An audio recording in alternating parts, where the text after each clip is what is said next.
5억 아파트에서 빵 얘기까지 최근 잇따라 발언이 크게 문제된 김현미 국토부 장관이 결국 교체됐습니다. 단순히 발언 문제만이 아니라 악화하고 있는 부동산 민심이 가장 큰 교체 이유로 꼽히고 있습니다. 이대건 기자입니다.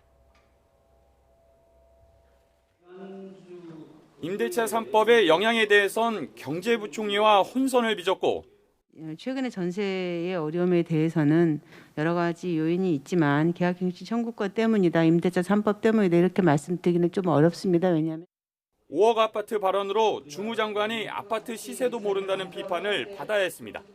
5억짜리 아파트도 있죠. 수도권에도 아파트가 있는 거고요. 혹시나 의원님은 문촌마을 사시죠? 아까 말씀하실 때. 문촌마을은 얼마 합니까? 1인 가구 중심이 아닌 중형 아파트 공급이 필요하다는 여당 내 지적에 대해선 이렇게 답했습니다. 아파트가 빵이라면 제가 밤을 새워서라도 만들겠습니다. 그러나 제가 다 얘는 알고 절대적인 공기가 필요하기 때문에.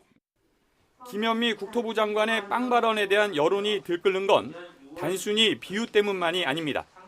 이전에는 공급에는 전혀 문제가 없다고 했는데 이제는 공급이 필요하다는 엇갈린 신호를 시장에 줬기 때문입니다.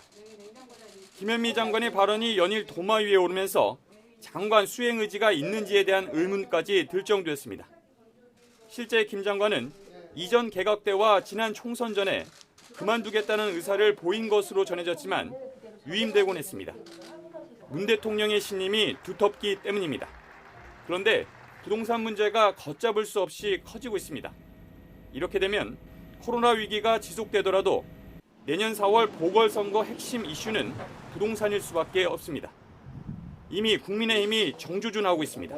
소위 임대차 3법이라고 하는 것을 만들어내고 난 다음에 그것이 오히려 임차인, 임대인 이런 사람들에게 더 복잡한 문제를 야기시켜가지고서 분쟁의 소지가 더 크고 커지 않느냐 하는 이런 생각을 갖게 됐어요.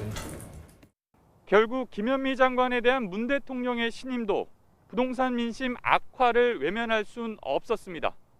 이후 부동산 시장 안정 기미가 보이지 않는다면 인적 쇄신 차원의 개각 효과도 반감될 수밖에 없습니다.